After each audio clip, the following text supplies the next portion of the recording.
people tend to think it's that we are just like a synth pop band. You know, like a lot of times people will hear like one record and just imagine that that's what the band sounds like. So they hear like Hissing Fauna or like Sunlandic Twins, and they imagine that we're just this kind of like upbeat synth pop band. When in reality, it's like the whole arc of the band has gotten so much darker and like introspective over the last like couple albums, to where it's couldn't be further away from what it is, you know. So it's just anytime people try to like pin it down in like one specific genre, it's like we always have to be like, well, it's not necessarily true, because we're kind of try to be all over the board, you know.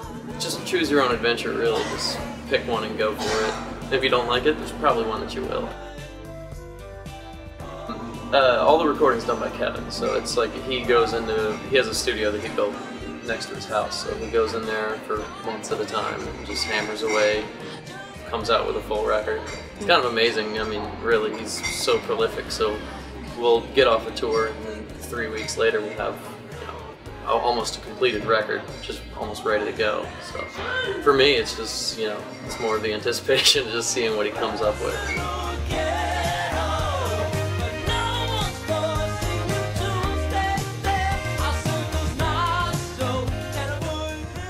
You know, we play songs off of like probably the last like 6 albums, and it's a pretty varied, you know, set list as far as like the feeling goes. Like some like slower, just kind of piano, dirgy sort of things, and then like upbeat, dancey synth pop, and then straight up just kind of rock sort of stuff. So it just goes everywhere.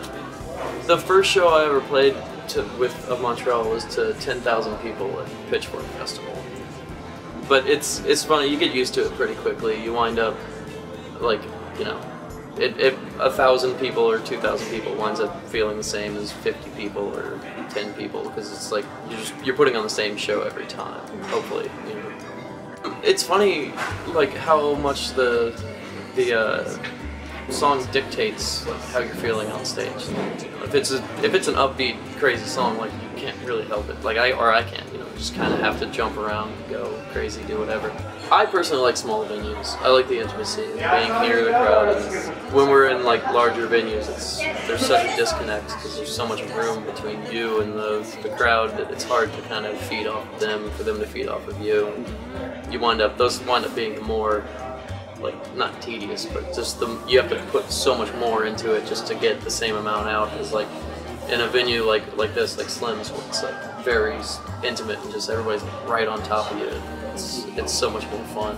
The second you get on stage, no matter who you are, what you're doing, there is a different part of you that comes out. You know, it's pretty much impossible to walk down the street and then be that same person when you're on stage in front of a bunch of people.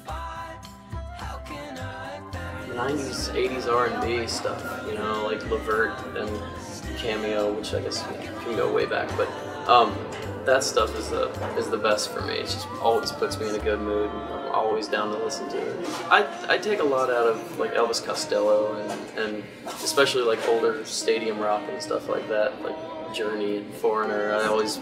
For some reason, they all just make me happy. They're not overthinking it. They're not like going in there and trying to make something to impress someone else. It's just, they just want to write a really good song, a really catchy song that means something to them. But I listen to Straight Outta Compton a lot while I'm driving, so but there's parts of it that I just don't feel comfortable screaming in the car, you know.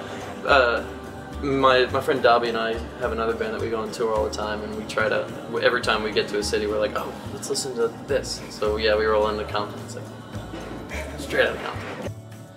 People tend to really like the George Foreman's grill, because we had just gotten a sandwich press, and somebody said something about a George Foreman grill, and then just went from there.